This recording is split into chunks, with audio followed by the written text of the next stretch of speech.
Hello everyone, this is Cabane, the Christian. I haven't been around much. I know I've been in school. I've been trying to think about how to do quality videos, so my hope is to do more videos this summer. My Patreon is linked below. I would very much appreciate if you would contribute.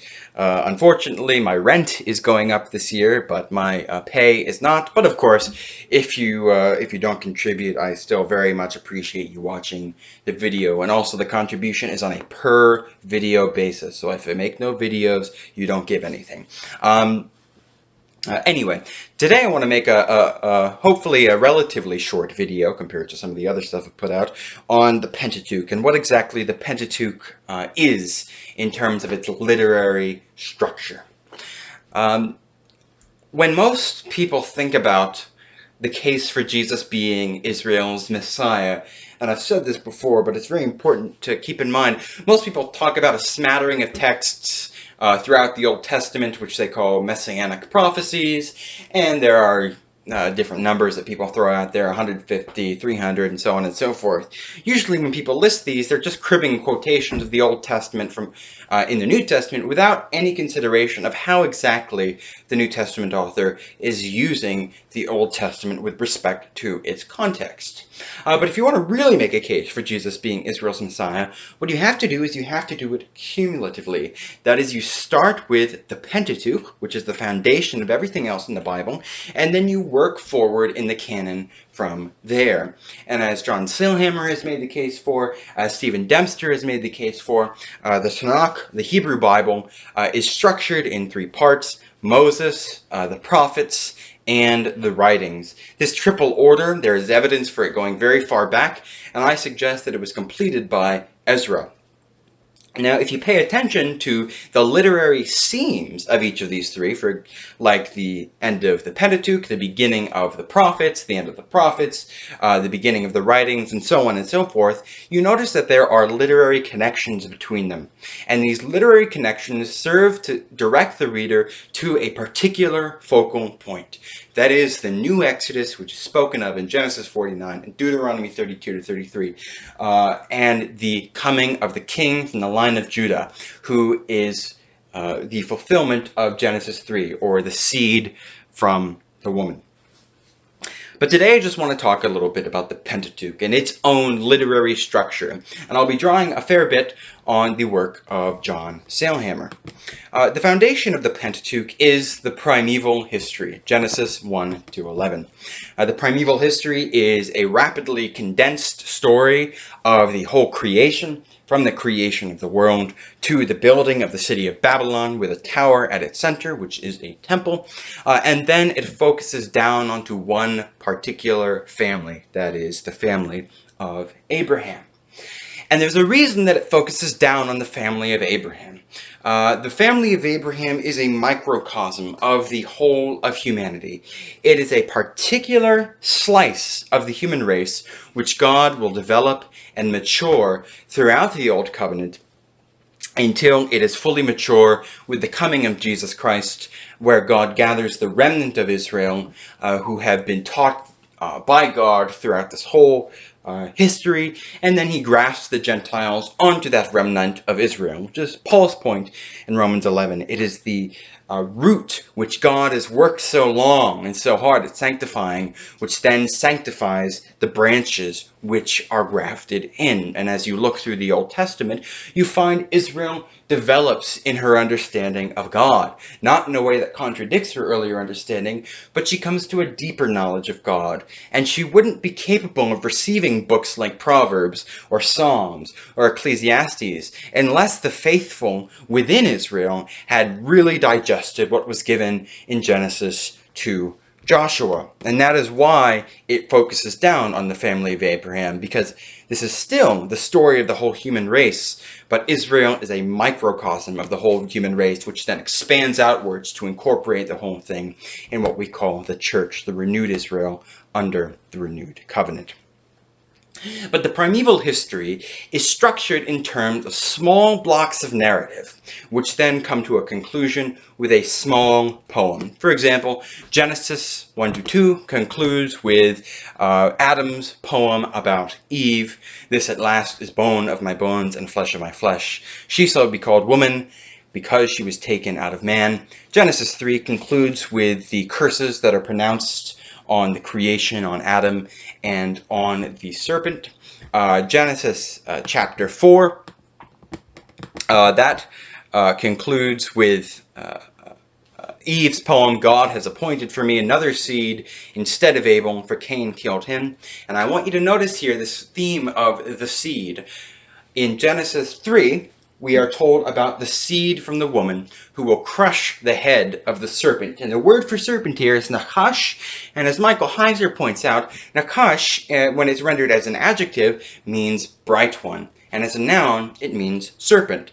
Now, people say, well, this isn't necessarily Satan. In its original context, it was just an animal. But I want to point out here that seraphim, which is the plural, which are angels, that is rendered according to its adjectival form, which means burning. But as a noun, it means serpent. Because angels are connected with serpents. They are heavenly beings which are serpentine in appearance, which is why we see Satan in Job 1, and that then concludes with a vision of Leviathan, which is the dragon serpent. And we see in Isaiah 27 that in the Messianic age, God crushes the dragon serpent Leviathan. So there's a very strong case to be made that this actually is the being that we call Satan, or the accuser. The accuser is simply one of his names. Also note that Isaiah 14, which is about the prototypical king of Babylon, Babylon being, as in Genesis 11, the sign of the wicked city of man fighting against daughter Zion, which is the city of God. The character called the king of Babylon in Isaiah 14 is almost certainly not a historical king, but it's the prototypical leader of the armies of evil, and he is called the day star, the son of the morning, because the Nakash is the bright one, this heavenly being who deceived Adam and Eve. So we're told that God gives a seed to crush the head of the serpent, and here we see at Genesis 4:25 that God is taking a particular line of seed, and he appoints for Eve another seed instead of Abel, and that is the line of Seth. So in Genesis 5, we then have a chronology and a genealogy which traces the line of that holy seed. Now, remember that the tabernacle and the temple is a sign of the people of God. It's the people of God symbolized in terms of an architectural house, which is why when Israel sins, it symbolically dirties up the house of God, and that has to be cleaned up once a year, which is called the Day of Atonement. And if you look at passages like Exodus 25-31, Ezekiel 40-48, Zechariah 1-2, you find that the temple is measured very precisely. Very precisely, the temple was measured out in terms of its exact dimensions.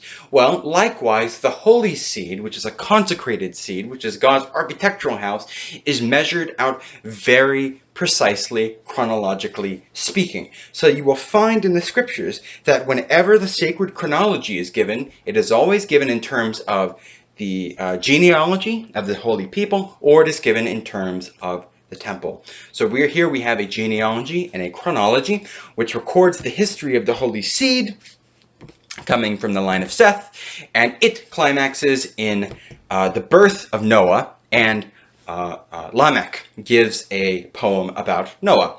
Out of the ground that the Lord has cursed, this one shall bring us rest from our work and from the painful toil of our hands. So we see here that the holy seed comes to its climax with one person who is called Noah, and Noah is said to do the kinds of things that the seed of the woman was said to do in Genesis chapter 3. So already we are seeing, in terms of the literary structure of the Pentateuch, a very particular theme coming before us. It is about the reversal of what happened in Genesis chapter 3, and it is reversed through the holy seed, through the seed line. Then we have another small narrative, the story of the flood, that comes to its climax with God's covenant with Noah. And then we have another fall, and this fall is the rebellion of Ham. Now, when Adam rebelled against God, who was his father, Adam took of the tree of knowledge, and that's the knowledge of good and evil. If you look at texts like 1 Kings 3, what you find is that this phrase, good and evil, refers to the wisdom to rule. And Solomon prays for the wisdom to discern between good and evil. That is to see what kind of verdict one is to render and to do as wisdom tells. Adam was not prepared to be king, but he seized his kingship ahead of time by eating of the tree of knowledge. Jesus, the last Adam, he humbles himself first. He does not eat of the tree. He emptied himself so that he could be filled. And then he is exalted and given kingship by God. Noah is a new Adam. He is associated with the seed of Genesis 3. So we see this link between a new Adam and the seed. He gives rest. He brings Sabbath. And Noah, he humbles himself. He does exactly as God instructed. God gives the exact dimensions of the ark, because the ark is actually a temple. He gives the exact dimensions of the ark, and over again, we are told in Genesis 6 that Noah did exactly as instructed.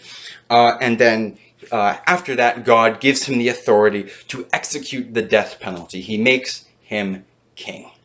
And he gives him the right to eat of all the meats of the earth. Now, just as the Logos of God, Jesus Christ, recapitulates all things in himself, he assimilates the whole creation to him, so also, as a sign of that, Noah is given the right to eat of all animals, to assimilate the whole creation to him by eating it. And eating is a big theme in the Bible, and it's associated with that. I'll talk about that some other time if you think I'm stretching it. So we have the rebellion of Ham, which was my point in saying all this. Adam rebelled against his father. Ham rebels against his father. Ham seizes the robe of authority.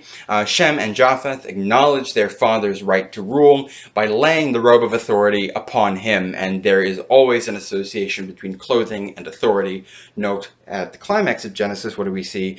We see Joseph being given a robe of authority by Pharaoh.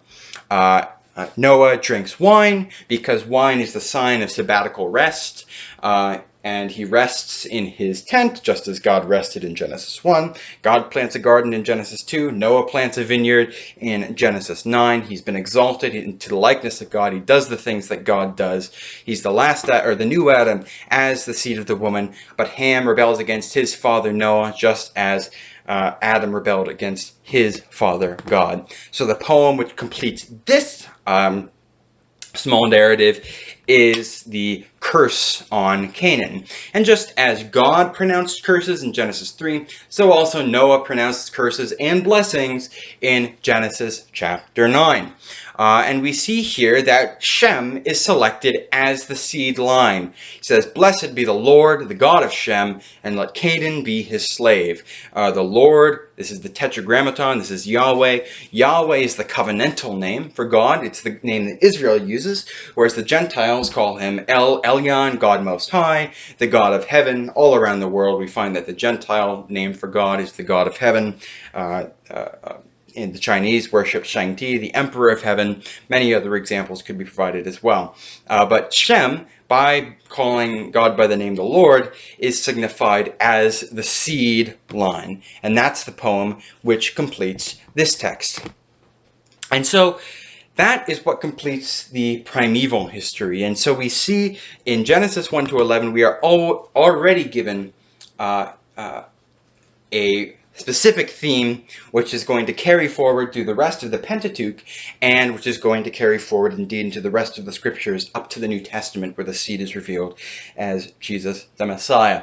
Now, I'm going to talk about this in more depth in my next video, but just to point forward a bit, just as the primeval history has small blocks of narrative with small poems at their conclusion, the rest of the Pentateuch follows this up by giving large blocks of narrative and then large poems. You have the story of the patriarchs, which is then concluded with the poem of Genesis 49. You have the story of the Exodus, which is concluded with the poem, the Song of the Sea, at Exodus chapter 15. You are given the rest of Exodus, and then Leviticus, and then the story of Israel in the wilderness, which concludes with the poem of Balaam at Numbers 23 to 24. Then you're given the rest of Numbers, and then Deuteronomy, which comes to its climax with Deuteronomy 30 to 33. And what you notice here, and we'll go into this in more depth in my next video, but what you notice here is that these poems likewise focus on the same theme that the primeval history did. That is the establishment of the kingdom of God, the coming of the seed of the woman, the coming of the last Adam. It focuses that down to the line of Judah. It associates that king from the line of Judah with Joseph. So Joseph is provided as a paradigm for the coming of the Messiah, for the coming of the last Adam. And each of these poems echoes the primeval history in very, very interesting ways. So that is going to conclude this video. And thank you for listening. If you've listened to this end, thank you for watching. And if you contributed, thank you very much for contributing. I will see you soon, God willing, tomorrow. Thanks a lot.